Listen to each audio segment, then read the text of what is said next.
नमो नमः। प्रवाचिका अहं जोषि अत्र समेषां स्वागतम्। अधुना नूतनपुस्तकपठनस्य आरम्भं करिष्यामि। पुस्तकस्य नाम अस्ति श्रीमान् योगी। पुस्तकस्य लेखकः रणजित् देसाई महोदयः। अत्र पुस्तकस्य 11 भागाः सन्ति।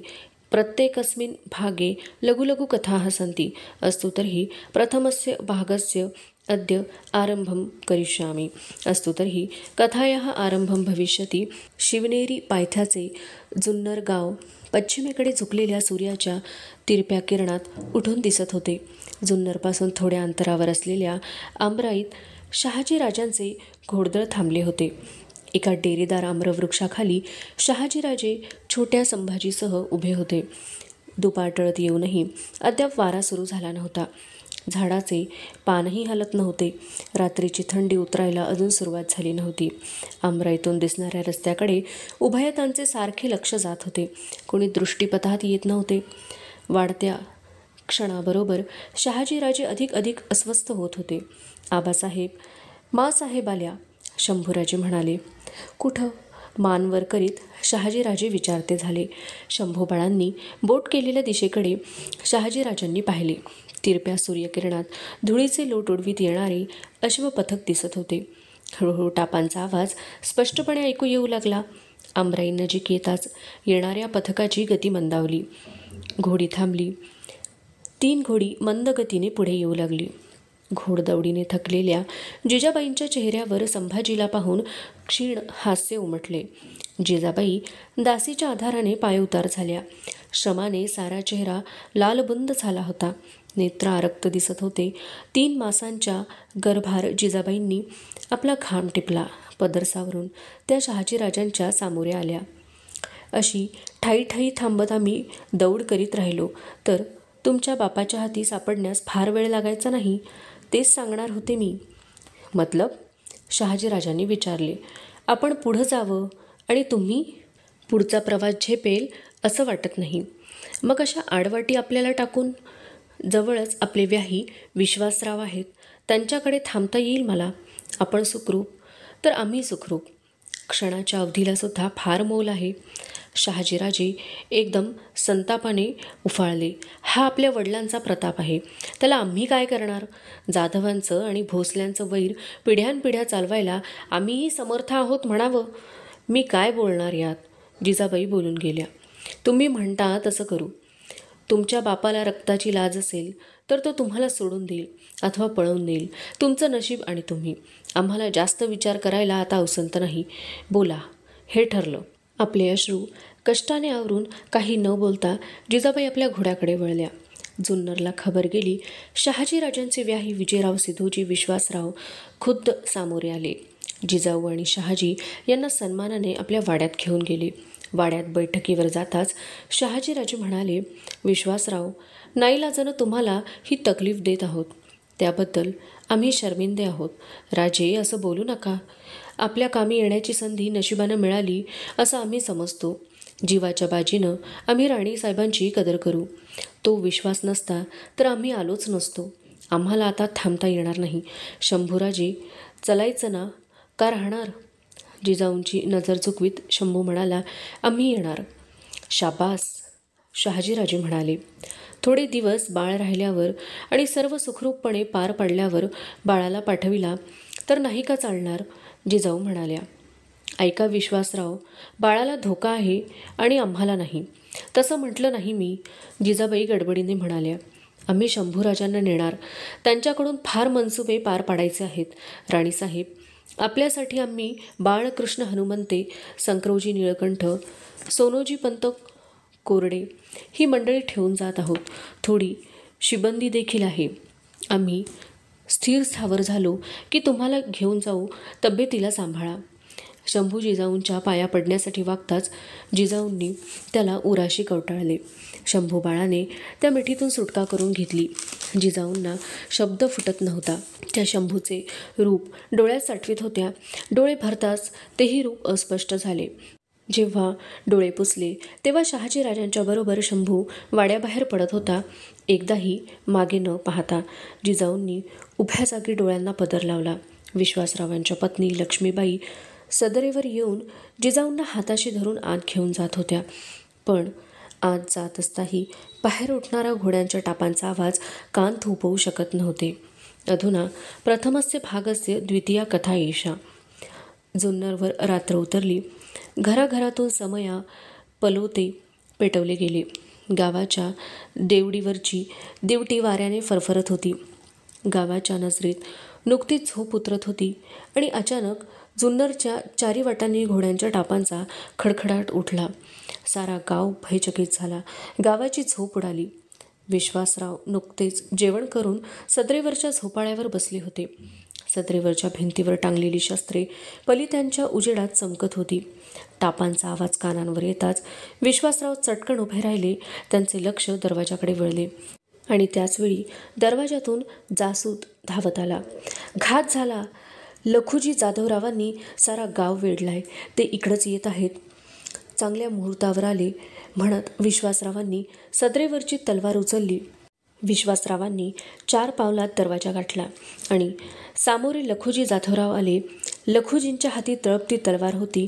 चेहऱ्यावर द्वेष होता. कुठं आहे तो भोसला? लखुजी गरजले. प्रथम तलवार म्यान करावी आणि आत यावं, विश्वासरावांनी सांगितले. मुकाट्यानं वाट सोड, लखुजी म्हणाले. शांतपणे विश्वासराव म्हणाले, सज्जनांच्या घरात नागव्या तलवारीने प्रवेश करता येत नाही. लखुजी तेथेच थबकले. संतापाने त्यांचे पांढरे कल्ले थरथरले. पुन्हा त्यांनी तोच प्रश्न केला. कुठं आहे तो भोसला? तो इथं नाहीत. दडला असेल.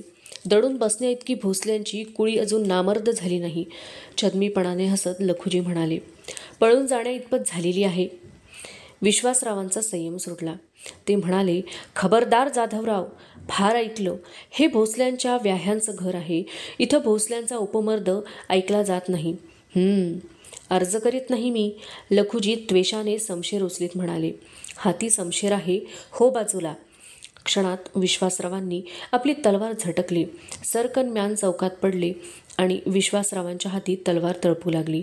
ही हिंमत? म्हणत लखुजीरावांनी तलवार उचलली. तोच आवाज झाला, आबा. त्या आवाजाबरोबर लखुजीरावांची नजर वळली. सदरेच्या सोप्यावर जिजाबाई उभ्या होत्या. पलोत्याचा उजेड अर्ध्या चेहऱ्यावर पडला होता. लखुजींचा हात खाली आला. विश्वासरावांनी वाट दिली तरी लखुजींना पाऊल उचलण्याचे सामर्थ्य नव्हते. जीव केवढ्या आठवणी त्या नावाबरोबर साठवल्या होत्या.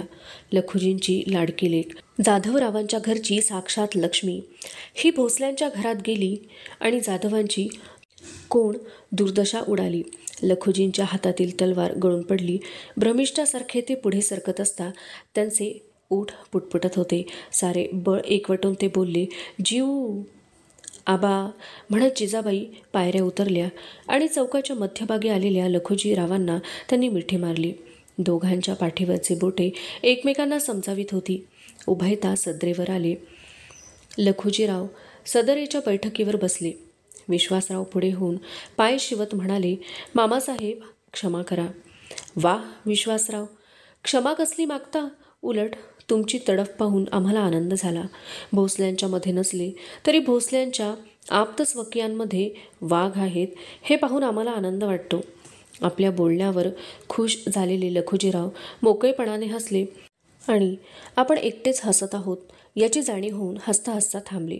जिजाबाईंना जवळ घेत ते म्हणाले, पोरी, तुझं बरं आहे ना? बरं. काय विचारता आबा? बोलता बोलता जिजाबाई थांबल्या. लखुजीराव म्हणाले, बोल ना पोरी, थांबलीस का? जिजाबाईंनी वडिलांच्या नजरेला नजर भिडवली. एक वेगळेच दुःख उन्मळून उठले. कळायच्या आत त्या बोलून गेल्या. पोरीची जात म्हणजे हळदी बुक्क्याची, कोणीही उचलावी आणि कोणाच्याही कपाळी केव्हाही चिटकवावी. रंगपंचमीच्या दरबारात तुमच्या जीवची हळद अशीच उधळलीत, अजून ती वाऱ्यावर फिरते आहे. वाऱ्यावर का? लखुजी गरजले. या लखुजी जाधवाची कूस इतकी वरेमोल केव्हापासून झाली? त्याला बायकोचा भार वाटत असेल. मला माझी पोर जड नाही. पोरीवर एवढी माया आहे तर हा दावा कसला? कुणाबरोबर हा दावा साधला आणि तुमच्या पोरीचं कपाळ उघडं पडलं तर बरं वाटेल तुम्हाला? आबा, ह्या जीवची तुम्हाला शपथ. लखुजीरावांनी एकदम जिजाबाईंना जवळ ओढले. त्यांच्या तोंडावर हात ठेवीत भरल्या आवाजात ते म्हणाले, नको पोरी, बोलू नको. शपथेत मला गुंतवू नको. जसं रक्त तुझ्यात गुंतलं तसाच हा देह जाधवरावांच्या कुळीला बांधला गेला आहे. वैर ते आता माझ्या टाळण्यानं टळत नाही. यातच मरण दैवास आलं ते भोगणं एवढंच माझ्या हाती आहे. पोरी, माझा तुला आशीर्वाद आहे. अखंड सौभाग्यवती हो. या बापाची काळजी करू नको. गेला तरी दुःख मानू नको. जिजाबाईंच्या डोळ्यांतून पाणी निखळले. ते टिपत लखुजीराव म्हणाले, रडू नको पोरी. ऐक माझं. चारी बाजूंना बघ. दुष्काळी मुलूक. माणसाला माणूस ओळखत नाही. एक शाही स्थिर नाही. चौफेर बंडाळी उसळली आहे. अशा परिस्थितीत एकटी कशी राहणार तू? माझं ऐक. माझ्याबरोबर सिंदखेडला चल. हे तुझंच माहेर आहे. सगळं ठीक झाल्यावर म्हणशील तिथं राहा. नकारार्थी मान हलवीत जिजाऊ म्हणाल्या, नको आबा. मी जाधवांची माहेरवाशी नसले तरी भोसल्यांची सासूरवाशीण आहे. माहेर विसरायला हवं मला. अशा परिस्थितीत माहेरी आले तर भोसल्यांच्या घराण्याची बेईमानी होईल.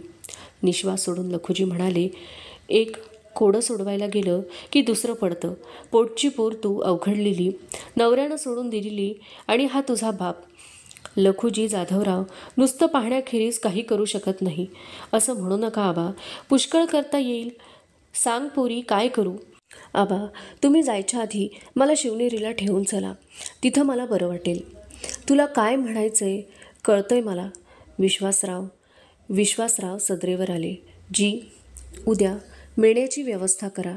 अशा धामधुमीत गडाखाली असण्यापेक्षा जीव गडावरच असलेली बरी. मी तेच करणार होतो. गड आपलाच आहे. आता एकच विनंती आहे. विनंती कसली? लहान असला तरी आज्ञा करा. आमची लेक जाधवांची अब्रू आज तुमच्या हाती आहे. लहान तोंडी मोठा घास घेऊन बोलतो. तुमच्या वैराचा आम्हाला संताप असेल, पण भोसले जाधवांचं वैर आज मला देवाचं देणं वाटतं आहे. काय म्हणता? लखुजी उद्गारले. हे वैर नसतं तर आपले पाय आमच्या घरी कशाला लागले असते? भोसले कुळीची लक्ष्मी आमच्या घरी पायधूळ झाडायला कशाला आली असती? वा विश्वासराव, शाही रिवाजात मुरलेली आम्ही माणसं, पण तुमच्या बोलानं आम्ही सुद्धा थक्क झालो. माझ्या विनंतीचं काय? कसली विनंती? आपण आणि आपल्या शिबंदीनं इथंच हात ओले करावेत एवढं मागणं आहे. शिबंदीचं खाणं मागच्या मुक्कामावरच झालं आहे. कदाचित सारी रात्र दौड करावी लागेल.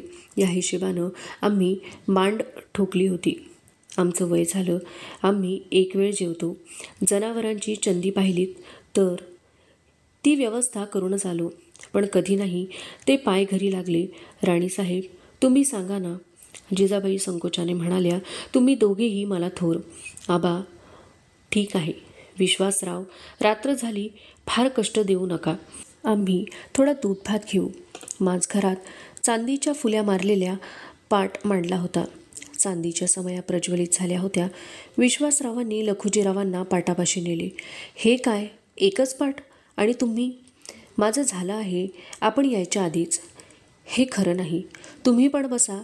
पुन्हा हा योग येईल न येईल. आणखी पाट मांडले गेले. विश्वासरावांची मंडळी कौतुकाने पाहत होती. पुलाव्याचे ताट येताच लखुजीराव म्हणाले, आता नको, फार झालं. विश्वासराव म्हणाले, राणीसाहेब, हे तुमचं घर आहे. तुम्हीच आबासाहेबांना वाढा. जिजाऊंनी पदर कसला. त्यांनी पुलाव्याचे ताट घेतले आणि ताटावर धरलेले लखुजीरावांचे हात आपोआप मागे झाले. लखुजी म्हणाले, तुम्ही भोसल्यांची मंडळी डाव करण्यात भारी हुशार. सारे हसले. पुलावा वाढीत असता तो थांबवण्याकरता लखुजींचे हात पुढे येईनात. जिजाबाईंनी वर पाहिले. लखुजींच्या चेहऱ्याकडे पाहताच त्यांचे हास्य कुठच्या कुठे गेले. लखुजींचे डोळे भरले होते. जिजाऊ म्हणाल्या, आबा. डोळे टिपत लखुजी म्हणाले, वाढ पोरी, आज भूक पुरी होऊ दे. या राजकारणाच्या वणवणीत असं प्रेमळ जेवण फार दिवसांनी मिळालं नव्हतं. आणि पंक्तीला एकदम नवे रूप प्राप्त झाले. अधुना प्रथम भागस्य तृतीया कथा एषा. सकाळी वाड्यासमोर जाधवरावांचे घोडदळ उभे होते. भोसल्यांची कुमकही एका बाजूला उभी होती. बाळकृष्णपंत हनुमंते, शामराव निळकंठ, रघुनाथ बल्लाळ कोरडे ही भोसल्यांची सरदार मंडळी वाड्याच्या दरवाजाशी उभी होती. एक शाही मेणा पहिल्या चौकात ठेवला होता. भोईपट बांधलेले भोई चौकाच्या एका कोपऱ्यात उभे होते. विश्वासरावांची मंडळी आत जिजाऊंची खणा नारळाने ओटी भरत होती.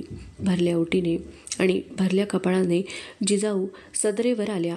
लखुजींच्या आणि विश्वासरावांच्या पाया पडून त्या मेण्यात बसल्या. जिजाऊंबरोबर विश्वासरावांची मंडळी मेण्यात बसली. मेणा उचलला गेला. जुन्नरच्या माळावरून मेणा गडाकडे चालू लागला. मेण्याच्या मागे पुढे घोडेस्वार चालत होते. लखुजी, विश्वासराव मेण्याच्या दोन्ही बाजूंनी जात होते. गडाच्या पायथ्याशी घोडी थांबली. लखुजीराव पाय उतार झाले. विश्वासराव म्हणाले, घोडी चढतात? हो, पण वाट पायऱ्यांची आहे. मेणा सांभाळायला हवा. उगीच वर खाली होतो. मेणा गड चढत होता. मेण्यावर हात टेकून साठीचे लखुजीराव चालत होते. गडाचा पहिला दरवाजा ओलांडला. हत्ती दरवाजा ओलांडून गड चढत असता मागे वळून पाहिले तर जुन्नर खोरे एक भले थोरले वळण घेऊन पसरलेले दिसत होते. परी दरवाजापुढे चढण सुरू झाली. भोई अलगद मेणा नेत होते. लखुजी आस्ते आस्ते म्हणत चालले होते. मेण्याचा कुई कुई आवाज फक्त येत होता. शिवाबाईंचा दरवाजा ओलांडून जाताच मेणा शिवाईच्या देवळाकडे वळला. मंदिराजवळ मेणा थांबला. मेणा जमिनीला टेकताच मेण्याचा पडदा सरकावला गेला. जिजाबाईंनी विचारले, गड आला? जीव लखुजीराव म्हणाले, शिवाईचं दर्शन घे आणि मग गडावर जाऊ. जिजाबाई मेण्याबाहेर आल्या. त्यांनी देवळाकडे पाहिले. उभ्या कड्याच्या गर्भात वसलेले ते देवी मंदिर निरखून जिजाबाईंनी पाय उचलले. पूजा साहित्य घेतलेल्या दासी पुढे गेल्या. लखुजीराव, विश्वासराव मागून जात होते. देवळात जाताच विश्वासराव म्हणाले, राणीसाहेब, हे जागृत देवस्थान आहे. इथं मागितलेलं वाया जात नाही. जिजाबाईंनी देवीचा प्रसाद घेतला. दंडवत घालून उठत असलेले लखुजी म्हणाले, मुली, एक काम करशील? विचार एकदम बदलीत ते म्हणाले, सांगेन, नंतर सांगेन. गडावर पोहोचायला उन्हेवर चढली होती. अंबारखाना मागे पडला आणि गडमाथा येता समोरचा वाडा नजरेत आला. वाड्यासमोर मेणा थांबला. जिजाबाई गड निरखीत होत्या. लखुजी जिजाऊंना घेऊन पुणे दिशेला गेले. तेथून दिसणाऱ्या डोंगराकडे बोट दाखवीत ते म्हणाले, जीव, एकटी आहेस असं कधी वाटून घेऊ नकोस. समोर लेण्याद्री आहे. त्याच्यासारखा संरक्षक असता भीती कसली? जिजाऊंनी हात जोडले. महाली जिजाऊला सोडून जाधवराव निघाले. जिजाऊंनी लखुजींचे पाय शिवताच लखुजींना अश्रू आवरेनात. जिजाऊंना जवळ घेऊन त्यांनी डोळे पुसले. पोरी, खुळी का तू? तुझ्या नवऱ्यानं जरी बोलवलं नाही तरी नातवाचं मुख पाहायला मी येईन. बरी आठवण झाली म्हणत लखुजीरावांनी कमरेचा कसा काढून जिजाऊंच्या हाती दिला. ते म्हणाले, हे 101 होऊन आहेत. देवळात मी नंतर सांगेन असं म्हणालो होतो ना, तिथं मी नवस बोललो. मुलगा झाला की हे देवीवरून ओवाळून टाक. पोरी, माझा तुला आशीर्वाद आहे. देवी कृपेनं असं पोर तुझ्या पोटी येईल की जे जन्मजन्मांतरीचे पांग फेडील. त्याच्याकडे पाहून तुझी मान सदैव ताठ राहील. दुःखाचा लवलेशही तुझ्या मनाला शिवणार नाही. काळजी करू नको, येतो मी. वाड्याबाहेर येताच नारो त्रिमळ, हनुमंते, गोबाजी नाईक, पान संबळ यांनी मुजरे केले. लखुजी म्हणाले, तुमच्यासारखी कर्तव्यनिष्ठ माणसं राणीसाहेबांच्या जवळ असता आम्हाला चिंता नाही. त्यांना सांभाळा. जी नाईक म्हणाले. लखुजीरावांची नजर विश्वासरावांच्याकडे गेली. विश्वासराव, तुमचे उपकार फिटायचे नाहीत, पण राहवत नाही म्हणून नको मामासाहेब. काही सांगायचं नाही. माझ्यावर विश्वास ठेवून निश्चिंत असा.